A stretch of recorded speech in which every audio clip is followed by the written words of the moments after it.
Well, it's been getting so hot, living with the things you do to me. My dreams are getting so strange. I like to tell you everything I see. I see you watching this screen wanting to learn how to play Ballroom Blitz. Let's have a close-up on the riff first, but we will be looking at all aspects of this song. Let's check it out. So we have two ways we can play this riff. We got a hard way, which is the full proper way, and a very easy way, which I will show you just after. We need to play this one, which is a bit of a stretch. We need your first finger at 7th fret on string 5. I would choose to play the middle finger on string 4 at 9th fret. You could use your 3rd finger, many people would.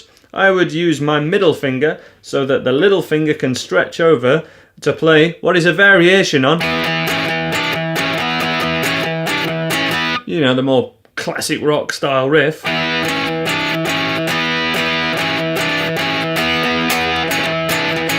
I believe in rock and roll. Hey, no, that's not... Why would you sing that? Why would you think that? Why would you think that my song, I Believe in Rock and Roll, is a rip-off of Ballroom Blitz? How dare you? So we just have 5 strums of this, where we're just playing string 5 and 4 together. 1, 2, 3, 4, 5. And it's the little finger doing all the work here. Play the power chord, which is an E power chord. Little finger at 11th fret. At 11th fret, little finger stretches or slides over to 12th fret. And the thumb has to be nice and low, and the wrist has to be nice and low to do this stretch. If you're trying to do a stretch like this, you're not going to do it. 1, 2, 3. Little finger all the way over the double dot at 12th fret. Little finger back, and then to there. On beat 1, which this riff doesn't start on beat 1, but on beat 1 we want to hit. And that will give you that real signature sound of the record.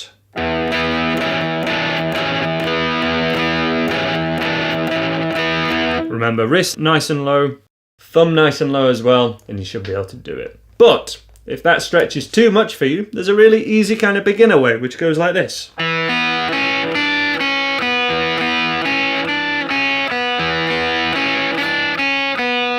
There will undoubtedly be a couple of you that think this is harder, because that can happen, that's just life. But the main riff here would be played on the B string. Da, dun, da, dun, dun. Open, 2, 3, 2, 0. And just to keep a bass note ringing out, that's picking string 4 at the 2nd fret.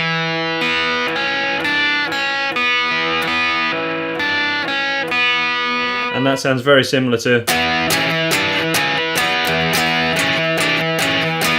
Especially if you jam along to the record, that is a very good option if you can't quite manage that stretch in your hands. I have got a couple of stretching exercises. If you search YouTube and a guitar stretching exercises, you will find them. Let's move on to the verse.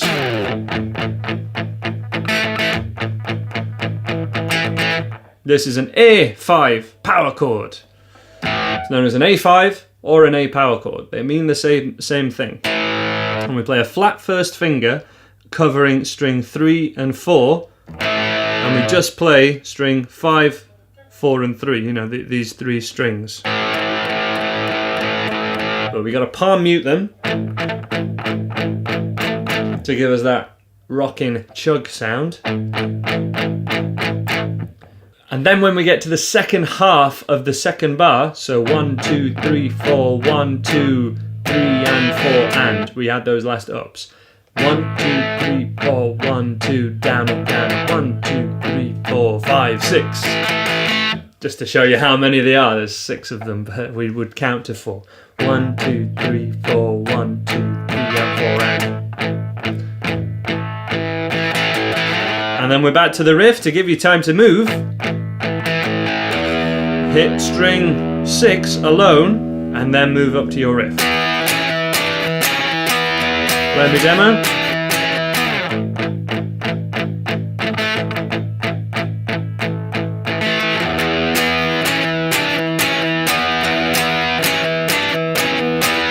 That little trick of hitting the open string gives you a whole beat to move, which with enough practice should be enough time to get up on high. One more time, 3, 4, 1, 2, 3, 4, 1, 2, 3, and go.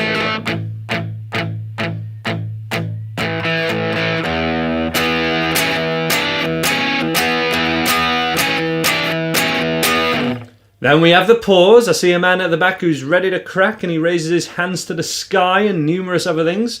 Then after that, we got an E major chord. Just strum an E major. You could play an E7. Oh, yeah, if you preferred. Then we got one rhythm part and one lead. So these two different parts. The rhythm part, F sharp power chord, 2nd fret, string 6. Palm muting again. An A power chord, which we've done already. C power chord. A couple of ways to play that, either like that or like this. Either way sounds basically the same, so it doesn't matter. And then we'd be back to the riff. So we have, it was like lightning, everybody was frightening, but the music was soothing, and they all started playing the riff.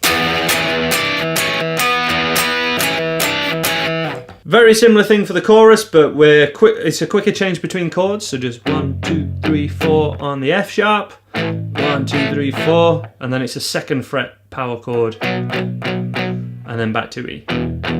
So the root notes of those: so 2nd fret of string 6, open 5, 2nd fret on 5, open E. And a man at the back said, everyone attacking it turned into a ballroom blitz. And a girl in the corner said, boy, I wanna warn you, it'll turn into a ballroom blitz. Ballroom blitz. Ballroom blitz. That little lead part in the bridge, it was like lightning, everybody was frightening. It was like lightning is a little finger at 11 on string 3, 1st finger at 9th fret of string 5. It was like lightning, slide it down 2 frets, everybody was frightening, but the music was soothing. That's the 5th fret, and then you're back to your A. One more time. It was like lightning, everybody was frightening, but the music was soothing, and they all started grooving. There's a man at the back said, everyone attacking it turned into a ballroom blitz. And a girl in the corner said, boy, I wanna warn you, it'll turn into a ballroom blitz. 5, 6, 7, and then this is the first power chord of the song. So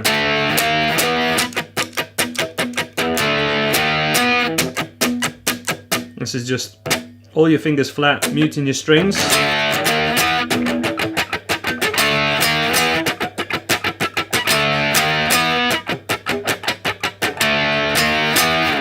Later on in the song,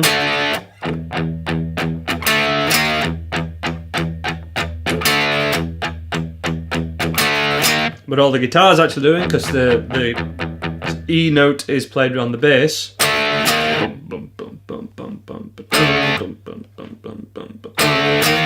And then finally we have this little fiddly riff.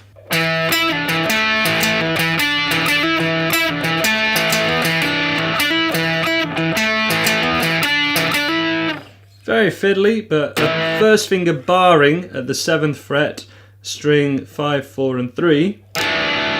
Little finger is going to be playing the 2 notes that make a power chord, but doing some flick offs. That's the technique. Let me show you.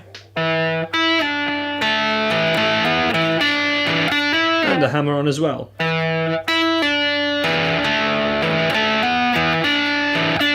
Two hammer-ons, one flick off.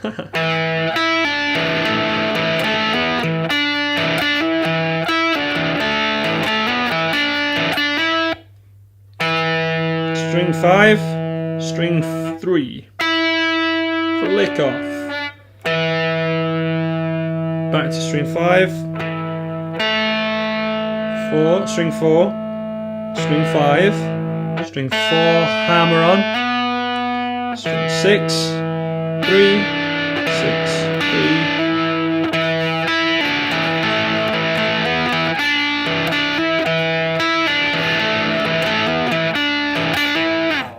This song is featured on so many movie soundtracks, including Wayne's World. It's featured on Suicide Squad, tons of movies. The Wayne's World version in particular, everything is essentially moved up 3 frets because it's got to be in tune with a female voice. But other than that, that's all sections of this song. Any help you need will be found in my electric guitar syllabus, the link to which will be on the screen now or in the description. And I hope to see you in another one of my videos. Thank you so much for watching. I've been Andy. Bye for now.